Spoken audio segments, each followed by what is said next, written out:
Suman TV ప్రేక్షకులకి నమస్తే. చాలా మందికి నడుము నొప్పి, మెడ నొప్పి ఈ బాధ విపరీతంగా ఉంటుంది. ప్రతి ఒక్క ఏజ్ గ్రూప్‌కి ఉంటుంది ఈ రోజులలో అయితే. వీళ్ళు చేసే యాక్టివిటీస్, వీళ్ళు తీసుకునే డైట్, రెగ్యులర్‌గా మీరు ఏ విధంగా అయితే మీ స్పైన్‌ని ఇబ్బంది పెడుతున్నారో that is the main cause అని అందరికి తెలిసినప్పటికీ కొన్ని అవాయిడ్ చేయలేం కదా! సో, అవాయిడ్ చేయలేనప్పుడు కొన్ని ట్రీట్మెంట్స్ చేసుకోవాల్సొస్తది. అది మితిమీరిపోయినప్పుడు. అది ఎలాంటి ట్రీట్మెంటు, ఎక్కడ చేసుకోవాలి? ఇది కదా అసలు పాయింట్. సో, ఈ అసలు పాయింట్‌ని కరెక్ట్‌గా తెలుసుకుంటే ఫ్యూచర్‌లో పనికొస్తది. అందుకోసమే నేను కూడా ఇక్కడికొచ్చిన. ఇదే ఇపియాన్ పెయిన్ రిలీఫ్ సెంటర్. ఇక్కడ నేనున్న డాక్టర్ సుధీర్ ధారా గారితో. సో, ఆయనతోనే మాట్లాడి అసలు దీని గురించి చాలా ఇలాబరేట్ చేసి నేను చెప్పించుకోవాలనుకుంటున్నాను. ఎందుకంటే ఇలా ఈ స్పైన్‌లోనే మొత్తం అంతా ఉంది కథ. కాబట్టి దాని గురించి మాట్లాడదాం మనం. సార్ నమస్తే. సార్ స్పైన్, ఓ గాడ్! నిజంగా భయమేస్తది సార్ నాకు స్పైన్ గురించి మాట్లాడాలన్నా, దాంట్లో ఎవరికైనా నొప్పులున్నాయి ఎక్కడైనా అంటే. అండ్ మోరోవర్ ఈవెన్ టుడే ఇప్పటికి కూడా మోకాలు ఆపరేషన్ అంటే చేయించేసుకుంటారు వెళ్ళిపోయి. భుజాలంటే చేయించేసుకుంటారు వెళ్ళిపోయి. కానీ when it comes to spine కొంచెం సెన్సిటివ్. మనోళ్ళు కూడా తెలుసో తెలియకో పాపం గానీ, తెలిసిన వాళ్ళు, తెలియని వాళ్ళు, చదువుకున్న వాళ్ళు, చదువుకోని వాళ్ళు అందరూ కూడా వద్దులే కొంచెం ఆగుదాం అనుకుంటారు. అంటే వాళ్ళకి తెలుసు, దే నో చాలా సెన్సిటివ్ పార్ట్ ఇది. ఈ స్పైన్ అనేది భద్రంగా కాపాడుకోవాలి అని. సో, ఈ ఏరియాలో ఎక్కడైనా నొప్పి ఉంటే కూడా భరిస్తూనే ఉంటారు కొంతమంది పాపం హౌస్ వైఫ్స్ అయితే. సో, వీళ్ళకి ముఖ్యంగా ఎక్కడెక్కడ నొప్పి వస్తుంది, ఎక్కడ ఎందుకు అది మొదలవుతుంది అనేది తెలుసుకోవడంతో పాటు ఎలాంటి ట్రీట్మెంట్ ఉందో తెలుసుకోవడం కూడా చాలా ఇంపార్టెంట్. సో, మెయిన్‌గా ఎక్కడొస్తుంది సార్ జనరల్‌గా?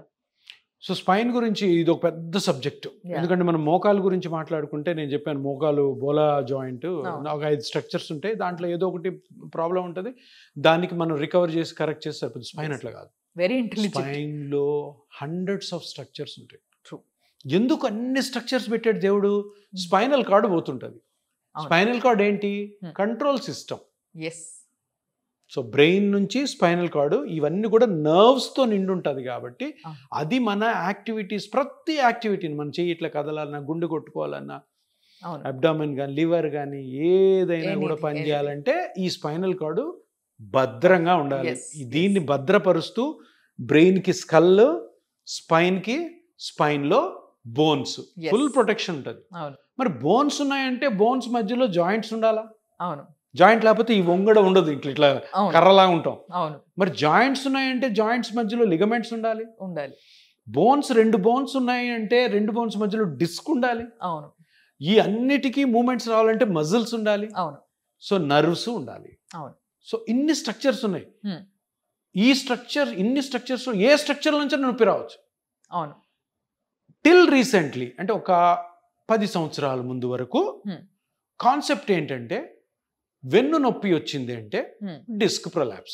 అవును. డిస్క్ బయటకు వచ్చి నరాన్ని ఒత్తుతుంది, సయాటికా వస్తుంది. అవును. ఇది కాన్సెప్ట్. లేదు దెబ్బ తగిలింది స్పైన్ కి, బోన్ ఇరిగింది. ఆ బోన్ ఇరిగితే అది ఒకవేళ స్పైనల్ కార్డ్ ని ఒత్తుతూ కంప్రెస్ చేస్తుంటే దానికి సర్జరీ చేస్తారు. అవును.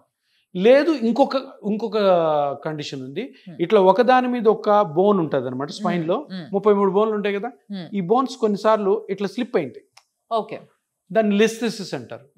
అంతే. ఆ 3టికే ట్రీట్మెంట్స్ ఉన్నాయి. ఆ 3టికి కూడా సర్జరీ ట్రీట్మెంట్. కానీ నేను ఎన్ని స్ట్రక్చర్ చెప్పాను ఇందాక? బోన్స్ ఉంటాయి, స్పైనల్ కార్డ్ ఉంటుంది, నర్వ్ ఉంటుంది, లిగమెంట్ ఉంటాయి, మజిల్స్ ఉంటుంది, జాయింట్స్ ఉంటాయి, డిస్క్ ఉంటుంది. 7 సార్. ఈ 7 స్ట్రక్చర్స్ లో మనము ఈ 3 స్ట్రక్చర్స్ 3 కండిషన్స్ కాకుండా మిగతా వాటి వల్ల కానీ నొప్పి వచ్చి దానికి ట్రీట్మెంట్ జరగకుండా ఈ 3టికే కానీ తప్పుగా ట్రీట్మెంట్ ఇచ్చామనుకో నొప్పి తగ్గదు, కాంప్లికేషన్స్ రావచ్చు. కొత్తగా ఇప్పుడు ఏమొస్తుంది అంటే ట్రీట్మెంట్ ఈ 10 years నుంచి ఎప్పుడైతే ఈ అల్ట్రాసౌండ్ మెషిన్ అని ఒకటి వచ్చింది, డైనమిక్ అల్ట్రాసౌండ్ మెషిన్, దాంతో ఈ స్ట్రక్చర్స్ అన్నిటిని కూడా చూడొచ్చు మనం. ఎంఆర్ఐ చేసుకొని plus also a structure damage అవ్వడం వల్ల నొప్పి వస్తుందో. ఇప్పుడు ఫర్ ఎగ్జాంపుల్ నేను ఈ స్పైన్లో ఈ 33 బోన్స్ ఉంటాయి కదా. ఈ 33 బోన్స్ లో ఒక బోన్కి మధ్యలో జాయింట్ ఉంటుంది. ఆ జాయింట్ వల్ల పెయిన్ వస్తుంది. దాన్ని ఫ్యాసెట్ జాయింట్ ఆర్థ్రోపతి అంటాం. దానికి సర్జరీ లేదు. ఒకవేళ ఈ ఫ్యాసెట్ జాయింట్ కి కానీ నొప్పి వచ్చి నువ్వు డిస్క్ సర్జరీ చేసావు అనుకో నొప్పి తగ్గదు, వేస్ట్ నొప్పి ఎక్కువ అయిపోతుంది. అవును. అదేవిధంగా చాలా మందికి ఈ స్పైన్ మీద మజిల్స్ ఉంటాయి, ఈ స్పైన్ మీద మజిల్స్ ఉంటాయి, మజిల్ పెయిన్ వస్తుంది. ఇప్పుడు చిన్న ఏజ్ ఉంది 30-35 years, సాఫ్ట్వేర్ ఎంప్లాయ్ కూర్చొని ఉంటాడు, మజిల్ పెయిన్ వస్తుంది. మజిల్ పెయిన్ ఒకవేళ ఎంఆర్ఐ తీసిన తర్వాత ఒక చిన్న డిస్క్ బయటకు వచ్చి నరాన్ని ఒత్తుతుంటది, డిస్క్ తీసేస్తారు. అసలు నొప్పి ఎక్కడి నుంచి వస్తుంది? మజిల్ నుంచి వస్తుంది. డిస్క్ తీసేశారు, నొప్పి తగ్గదు. డిస్క్ సర్జరీ వల్ల కాంప్లికేషన్స్ రావచ్చు, పొరపాటున కాంప్లికేషన్స్ నుంచి బయటపడ్డాడంటే ఈ మజిల్ పెయిన్ అయితే అట్లే ఉంది. ఇది అయిపోయిందా? లోపల లిగమెంట్స్ ఉంటాయి, ఆ లిగమెంట్స్ చిన్నగా స్ట్రెయిన్ అయినా కూడా నొప్పి వస్తుంది. ఆ లిగమెంట్స్ కి సర్జరీ ఉందా? లేదు. టాబ్లెట్లు వాడితే తగ్గుతుందో? తగ్గదు. సో అది కూడాను కనుక్కోవాలి.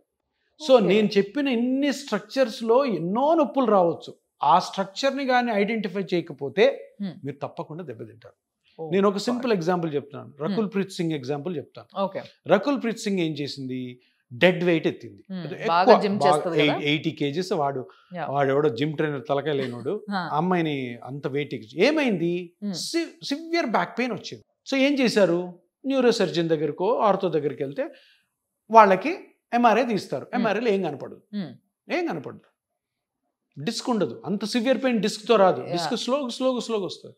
ఆ అమ్మాయికి ఈ మజిల్స్ ఉంటాయి బ్యాక్లో, మజిల్స్ మీద తొరకో లంబార్ ఫేషియా అని ఒక ఫేషియా ఉంటుంది, అది కట్ అవుతుంది ఎవరికన్నా కానీ, చిన్న క్రాక్. దానికి సర్జరీ ఉండదు, దాన్ని కనుక్కోలేరు. అయ్యయ్యో, అది కనుక్కోవాలి. 100% రకుల్ ప్రీత్ సింగ్ అంత సివియర్ పెయిన్ వచ్చి ఆల్మోస్ట్ లైక్ 2-3 weeks పడుకుంది, is because of thoracolumbar fascia spasm అన్న ఏంటది, కట్ అన్న ఏంటది. సో ఇప్పుడు అది ట్రీట్ చేయలేక ఒక 3 వారాలు పడుకోబెట్టేశారు. అది హీల్ అవ్వాలి, ఆటోమేటిక్గా అన్ని హీల్ అవుతాయి, టాబ్లెట్లు పెట్టి. ఆపరేషన్ లేదు కదా. అట్లాగా ఆపరేషన్ లేని కండిషన్స్ 100 ఉంటాయి స్పైన్ లో. నీకు అర్థమవుతుందా? సో అది కనుక్కోవడం అనేది చాలా ఇంపార్టెంట్. కనుక్కోకుండా చేయగలిగే ఆ 3 సర్జరీస్లో ఏదో ఒక సర్జరీ ఎన్నుకొని చేసేస్తే మనోడు పరిస్థితి నరకమే. అవును, అదే కరెక్ట్ అనుకో. ఇక్కడ ఒక క్లారిటీ రావాలి జనాలకి. ఏంది అని అంటే, మీరు డాక్టర్ దగ్గరికి వెళ్ళండి, ఏ డాక్టర్ దగ్గరికైనా వెళ్ళండి, న్యూరో సర్జన్ దగ్గరికి వెళ్ళండి, ఇంకోళ్ళ దగ్గరికి వెళ్ళండి, ఇంకోళ్ళ దగ్గర వెళ్ళినప్పుడు వాళ్ళు ఏం చెప్తున్నారో వినండి. విన్నప్పుడు మీకు అర్థమవుతుంది. ఇప్పుడు సార్ ఇంత క్లియర్గా చెప్పిన తర్వాత you should at least understand, put your brain there. ఏంది అని అంటే, ఈ 3 చెప్పడం అనేది కామన్గా చూస్తున్నాం మనం, కామన్గా బయట జరుగుతుంది అదే. కాబట్టి ఆ 3 చెప్తున్నారా, and what is your problem, where is your problem అనేది కరెక్ట్గా ఐడెంటిఫై చేశారా లేదా, కరెక్ట్ స్కాన్ అయ్యిందా లేదా, ఈ విషయాన్ని ఫస్ట్ మీరు అబ్జర్వ్ చేయాలి. అంటే ఇనిషియల్ స్టేజ్లో ఫస్ట్ మీరు బ్రెయిన్ పెట్టి ఆలోచించి, ఇప్పుడు నాకు నొప్పి వస్తుంది, డాక్టర్ చెప్పింది నేను నమ్మాలి అంతే, నాకు నొప్పి వస్తుందే చెప్తున్నాడు, అక్కడే చెప్తున్నాడు కదా అనేది కాదు. ఇక్కడ ఏం చెప్తున్నారో ఫస్ట్ తెలుసుకుంటే, ఈ మినిమం నాలెడ్జ్ ఉంటే, then he will identify himself that నేను కరెక్ట్గా నాకు అర్థమైంది నాకు ఏం ప్రాబ్లం అనేది. ఫస్ట్ నువ్వు అర్థం చేసుకుంటే నెక్స్ట్ ఏందనేది ఆలోచించవచ్చు. అందుకనే ఎవరన్నా పేషెంట్స్ కూడాను వెళ్ళినప్పుడు డాక్టర్ గారిని, సార్ ఇదేనా ప్రాబ్లము లేదా వేరే ప్రాబ్లమా, డాక్టర్ కనుక్కోవాలా. ఇప్పుడు వచ్చింది, అందరికి ఐడియా వచ్చింది. ఇప్పుడు orthopaedicians plus also neuro surgeons, pain specialist మేము కూడా ఆ పార్ట్. కానీ పాయింట్ ఏంటంటే, ట్రీట్మెంట్ ఎట్లా ఉంటుంది? ఆర్థోపెడిక్ సర్జన్ సర్జరీయే చేయాలనుకుంటాడు, న్యూరో సర్జన్ ఆయన సర్జన్ కాబట్టి సర్జరీ చేయాలనుకుంటారు. మేము పెయిన్ ఫిజిషియన్స్ సర్జరీ అవాయిడ్ చేస్తాం. ఎందుకు అవాయిడ్ చేస్తాం? అన్నీ చేయము, కొన్ని కేసెస్ తప్పకుండా సర్జరీకి పోవాలి, అవి సర్జరీ పంపించేస్తాం. సర్జరీకి వెళ్ళని కేసులు ఏవైతే మెడికల్ మేనేజ్మెంట్ పెట్టి ఇంకా ప్రొలాంగ్ చేస్తున్నారో, అవి తగ్గట్లేదో దానికి, అవి మేము తీసుకుంటాం. ఇప్పుడు ఫ్యాసెట్ జాయింట్ డిస్ఫంక్షన్ అని ఒకటి చెప్పాను, తర్వాత ఎస్ఐ జాయింట్ అని ఇంకోటి ఉంటుంది, లేదు లిగమెంట్స్ ఉంటాయి, లేదు మజిల్స్ వల్ల నొప్పి వస్తే ఆ డాక్టర్స్కి, వాళ్ళు ఆపరేషన్ చేసే డాక్టర్స్ కదా, వాళ్ళకి అది తెలిసినా కూడా ఏం చేయలేరు. ఎందుకు? సర్జన్స్ వాళ్ళు. వాటి మీద మజిల్ మీద సర్జరీ లేదు, జాయింట్ మీద సర్జరీ లేదు, లిగమెంట్స్ మీద సర్జరీ లేదు, సో సర్జరీ చేయరు. సరే అని మందులు రాస్తారు. అవి 95% ఉంటాయి. 100లో 95 మందికి ఈ కారణాల వల్ల నడుము నొప్పితో బాధపడతానే ఉంటారు. మీకే ఒక 10 మంది తెలిసి ఉంటారు, నాకు బ్యాక్ పెయిన్ 10 సంవత్సరాల నుంచి ఉంది, నాకు బ్యాక్ పెయిన్ 5 సంవత్సరాల నుంచి ఉంది, నేను ఆపరేషన్ చేయించుకున్నాను అయినా నొప్పి వస్తుంది, ఆపరేషన్ చెప్పాడు నేను భయపడి చేయించుకోవట్లేదు, సంవత్సరాల తరబడి ఈ నొప్పితోటి నెలలు జాబ్ కూడా మానేసి ఉంటారు. అవును అవును. పేషెంట్స్ కి నిజంగా సార్ ఇదంతా చెప్పి తెలుసుకున్న తర్వాత కూడా some people are still like ఎట్లున్నారంటే నేను ఆయిల్ మసాజ్కి వెళ్తున్నా, లేదా నేను ఇంకో ఏదో ట్రీట్మెంట్కి వెళ్తున్నా, ఇంకేదో వేరే రాష్ట్రానికి వెళ్ళి అక్కడ ఏదో ట్రీట్మెంట్ చేయించుకుంటున్నా అనేసి వెళ్తూ ఉన్నారు. అంటే అక్కడ కూడా మీరు అంటున్న ఈ నాలెడ్జ్ ఉండొచ్చు ఉండకపోవచ్చు, లేదు అని నేను అనను, బట్ ఉండొచ్చు ఉండకపోవచ్చు. అంటే మీరు అంటున్నట్టుగా ఇంత డెప్త్గా ఫస్ట్ ఎక్కడ ప్రాబ్లం ఉంది అని వాళ్ళు చూడొచ్చు చూడకపోవచ్చు. బట్ గుడ్డిగా ఆ కైండ్ ఆఫ్ మసాజ్ కావచ్చు, లేకపోతే కైండ్ ఆఫ్ ఆయిల్ ట్రీట్మెంట్ కావచ్చు, అది చేయించుకొని వచ్చేసి కొన్ని రోజులు రిలాక్స్గా ఫీల్ అయ్యి చాలా రిలీఫ్గా ఫీల్ అయ్యి మళ్ళీ they coming back to the pain. Exactly. So this is also happening. చాలా డేంజరస్ ఇది. వేరే జాయింట్స్కి అయితే ఓకే, కానీ స్పైన్కి కాదు. ఎందుకంటే స్పైన్లో నువ్వు ఎంఆర్ఐని చదివి ఎంఆర్ఐలో జరిగే ప్రాబ్లమ్ని అండర్స్టాండ్ చేసుకొని ఆ ప్రాబ్లం ఎక్కడ జరుగుతుందో అక్కడికి పోయి ట్రీట్మెంట్ చేయకుండా పైన మసాజ్లు, ఆయింట్మెంట్లు, తొక్కడాలు, కాల్చడాలు, గుచ్చడాలు, గిల్లడాలు ఇటువంటి చేస్తే స్పైన్ కాబట్టి చాలా సెన్సిటివ్ కాబట్టి కాళ్ళు పెరాలసిస్ రావడం, చేతులు పెరాలసిస్ రావడం కూడా మేము చాలా మందిలో చూసాం. Please take care. ఇదే నేను చెప్పాలనుకున్నాను. మీరు తప్పకుండా ఆ ప్రాబ్లమ్ని కనుక్కోవాలి, ఆ డాక్టర్ని అడిగి తెలుసుకోవాలి. సర్జరీని 99%, 1% ఉంది మళ్ళీ సర్జరీ, అవాయిడ్ చేయాలి. సో మనం ఏం చేస్తాము అన్నది నెక్స్ట్ క్వశ్చన్. సరే సార్, మీరేం చేస్తారు? Yes true sir. బేసిక్గా 95% ఏవైతే ఉన్నాయి, 5% సర్జరీ ఉంటే పంపించేస్తాం. మేము సర్జరీ కేసెస్ మన దగ్గర పెట్టుకోం. 95% ట్రీట్ చేయాలి. మందులతో, టాబ్లెట్స్ తోటి ఆ కిడ్నీ చెడగొట్టడాలు అవన్నీ మాకు రావు.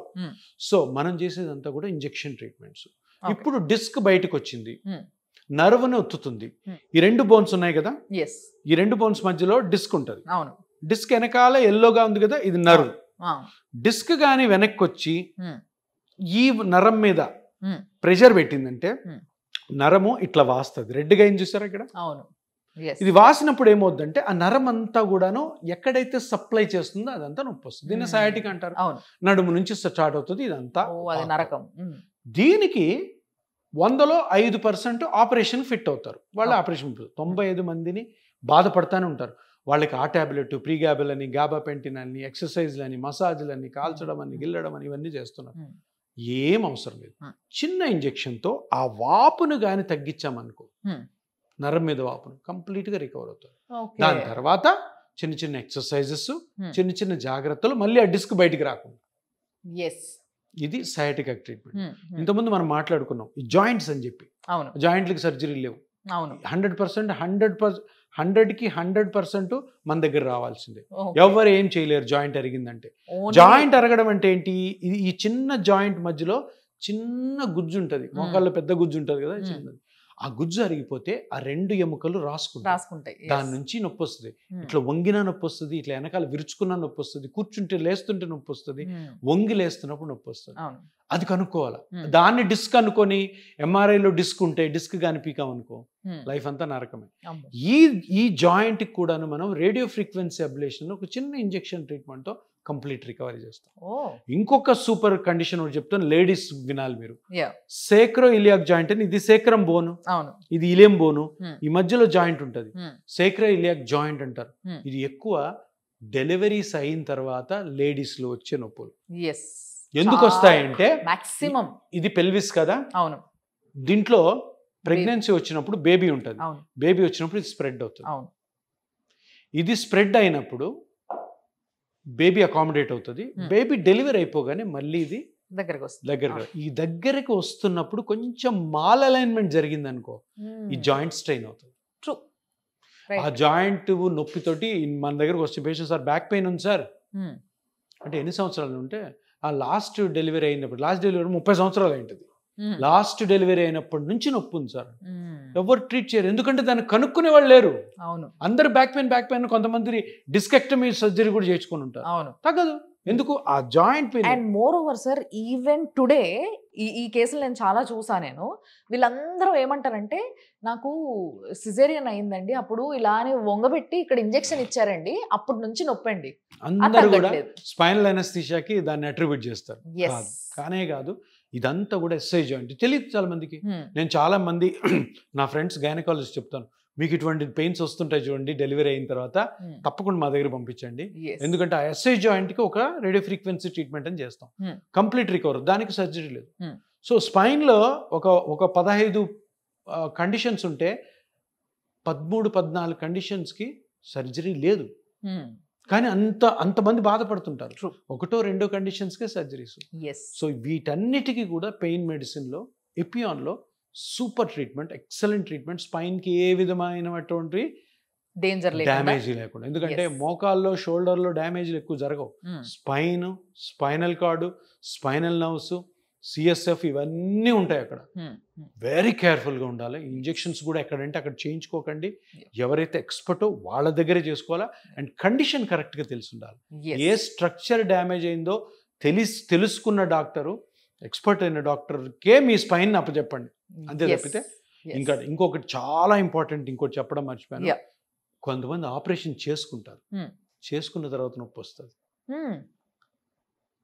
ఫెయిల్డ్ బ్యాక్ సిండ్రోమ్ అంటారు. Failed back surgery syndrome. Failed back surgery syndrome అంటే సర్జన్ తప్పు చేశాడని కాదు, మీ స్పైన్ ఫెయిల్ అయిందని అర్థం. ఇది భయంకరమైనటువంటి కండిషన్. సార్ ఆపరేషన్ అయింది సార్, నొప్పి తగ్గలేదు. ఆపరేషన్ చేసిన తర్వాత ఆ నొప్పి ఇక్కడికి వచ్చింది, ఈ నొప్పి అక్కడికి, ఇది ఇంత పెరిగింది అని చెప్పి దానికి మళ్ళీ ఆపరేషన్కి వెళ్ళారు అంటే జీవితం నరకప్రాయం. ఎందుకంటే మామూలుగానే స్పైన్ సర్జరీలో కాంప్లికేషన్స్ 20% అయితే సెకండ్ సర్జరీకి 40% ఉంటాయి. అంటే 100లో 60 మంది బాగుంటారు, 40 మంది మళ్ళీ నొప్పితో బాధపడతారు. వీళ్ళందరికీ కూడా ఏకైక మార్గం pain management centres, correct doctor, experience ఉన్న డాక్టర్. అందులో కూడాను ఆపరేషన్ అయిన తర్వాత ఏం చేంజెస్ వస్తాయి, స్పైన్లో ఏ ప్రాబ్లం వల్ల వస్తుంది, ఇంతకుముందు ఆపరేషన్ చేసిన ప్రాబ్లమే మళ్ళీ రికర్ అయిందా, కొత్త స్ట్రక్చర్స్ ఏమన్నా ఇన్స్టేబుల్ అయినా, వేరే మజిల్స్ వల్ల వచ్చిందా, కోసారు కాబట్టి దానివల్ల నరాలు ఏమైనా కట్టానా, అది కనుక్కొని వాటికి మనం చిన్న చిన్న ఇంజెక్షన్స్ ద్వారా ఎక్సలెంట్ ట్రీట్మెంట్. సో ఈ పోస్ట్ స్పైన్ సర్జరీ అన్నది కూడాను చాలా చాలా చాలా వేల మంది మన ఇండియాలో బాధపడుతున్నారు ఆపరేషన్ చేసుకున్న తర్వాత. సో వీళ్ళందరూ కూడా ఏకైక మార్గం ఏంటంటే ఎపియాన్ pain management centre. Wonderful sir. బేసిక్గా ఒక పెద్ద సర్జరీ చేసుకొని అక్కడంతా డిస్టర్బెన్స్ చేసేసుకున్న తర్వాత no doctor will to touch it. Basically నాకు ఎందుకు వచ్చింది తలకాయ నొప్పి పో అని అంటారు బేసిక్గా, నిజంగా చెప్పాలంటే. But you are here telling that post surgery వచ్చే మీ నొప్పి ఏదైతుందో అది కొత్త నొప్పా లేకపోతే పాత నొప్పి మళ్ళీ రేగిందా, ఎందుకు రేగింది, అది ఎందుకు ఫెయిల్ అయింది, అసలు కరెక్ట్గా చేశారా లేదా, దాన్ని టెస్ట్ చేసి దానికి కూడా ట్రీట్మెంట్ నేను ఇస్తా అని చెప్పగలుగుతున్నారంటే ఆయన సత్తాని ఇక్కడ మెచ్చుకోవాల్సిందే డెఫినెట్గా. I really appreciate you once again. Thank you so much for the lots and lots of knowledge. Thanks a lot.